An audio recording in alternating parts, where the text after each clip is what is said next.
شرائی صاحب، میں آپ سے شروع کرنا چاہوں گا، آپ کیونکہ شہر اقتدار میں بیٹھے ہوئے ہیں، تو کیا ہو رہا ہے اسلام آباد میں؟ کیا ہو رہا ہے؟ ہواؤں نے رخ تبدیل کر دیا؟ جی، اسلام آباد میں بالکل اس میں کوئی شک نہیں ہے کہ ہوائیں چل بھی پڑی ہیں اور زوروں سے چل پڑی ہیں، اور کال جو ایک امپریشن ملا شاید کہ تحریک انصاف کے لیے کوئی اور مشکل صورتحال پیدا ہونے جا رہی ہے، کیونکہ عمران خان کو 14 سال کی، ان کی اہلیہ کو کوئی 7 سال کی قید کی سزا سنائی گئی، لیکن صورتحال ایسی لگ نہیں رہی، کیونکہ جو میری اطلاعات ہیں گویا کہ اس سے یہ ایک امپریشن بن رہا ہے کہ آنے والے دنوں میں چیزیں کچھ ادروائز ہونے جا رہی ہیں، اور جب یہ معاملات ہائی کورٹ میں جائیں گے تو وہاں پہ جس انداز میں یہ فیصلہ لکھا گیا ہے اور جس انداز میں یہ سارا مقدمہ کنڈکٹ کیا ہے، شاید یہ چیزیں باقی نہ رہیں، اور جو عرفان صدیقی صاحب کی آج ٹویٹ کی آپ بات کر رہے ہیں، ان کی بے چینی، ان کا جو غصہ ہے، وہ بڑا اس کے پیچھے ضرور ایک جواز ہے۔ وجہ یہ ہے کہ حکومت وقت کو اب اس بات کا لگتا ہے کہ ادراک ہو گیا ہے کہ انہیں بالکل لا علم رکھ کے تو چیزیں ادروائز کچھ ہو رہی ہیں، اور اب انہیں اس بات کا اندازہ ہوا ہے، تو میرا خیال میں ان میں ایک طرف تھوڑا سا انہوں نے خفگی کا اظہار کیا ہے۔ تو دیکھیں اس وقت جو سچویشن بنی ہے ملک میں، اس کو مزید کنٹینیو کرنا شاید کسی کے مفاد میں بھی نہیں ہے، اور لگتا ہے کہ اسٹیبلشمنٹ نے بھی اس بات کو سمجھ لیا ہے۔ تو اب تحریک انصاف کے لیے سپیس بننے جا رہی ہے،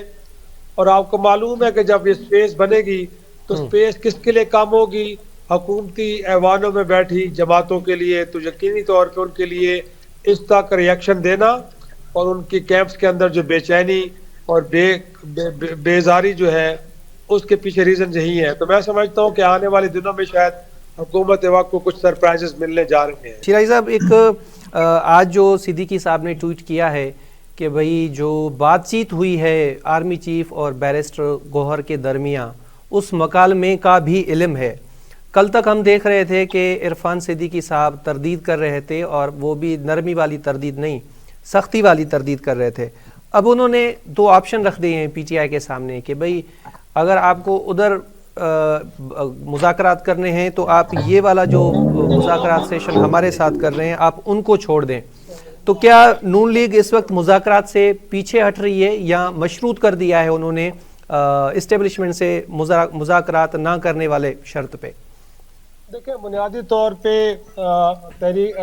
پاکستان مسلم لیگ نون تو بنیادی طور پہ یہ چاہ ہی نہیں رہی تھی کہ ریکنسیلیشن کی طرف بڑھا جائے، اور ایک دباؤ کی کیفیت تھی ان کے اوپر، جس کے نتیجے میں وہ انویلنگلی، میں کہوں گا کہ انویلنگلی، ان کی کوئی خواہش نہیں تھی کہ تحریک انصاف کو انگیج کیا جائے اور ان کو پولیٹیکل سپیس دی جائے۔ لیکن آپ کو معلوم ہے کہ یہاں پہ جو بیک گراؤنڈ میں چیزیں چل رہی ہوتی ہیں، اس کی بنیاد پہ وہ بڑھے آگے، کیونکہ وہ جماعت کے جو تحریک انصاف کو، ان کی قیادت کو دہشت گرد گردانتی تھی۔ 26 نومبر کو کیا ہوا، اس کے بعد جو سرکاری میڈیا پہ اور پرائیویٹ میڈیا پہ اشتہارات چلے تحریک انصاف کے بارے میں، وہ اس بات کی گویا کہ عکاسی کر رہے تھے کہ حکومت وقت بڑا ایک سخت موقف رکھتی ہے۔ تو ان کی خواہش اب بھی ہے کہ یہ ڈائلاگ ایک تو آگے نہ بڑھے۔ آپ کو معلوم ہے پہلے حکومت کی یہ رٹ تھی، مسلسل رٹ لگائی ہوئی تھی کہ جی آپ تحریری طور پہ لکھ کے دیں، حالانکہ معلوم تھا کہ کیا مطالبے ہیں، گویا کہ ہر چیز واضح تھی، لیکن ایک بہانہ تھا کہ جی آپ لکھ کے دیں۔ جب لکھ کے دیا بھی گیا، اب اس کے بعد یہ کہنا کہ جی نہیں، آپ تو 3 جگہوں پہ ان کو معلوم تھا، اور اس سے پہلے بھی جب کئی دفعہ سوالات ہوئے ہیں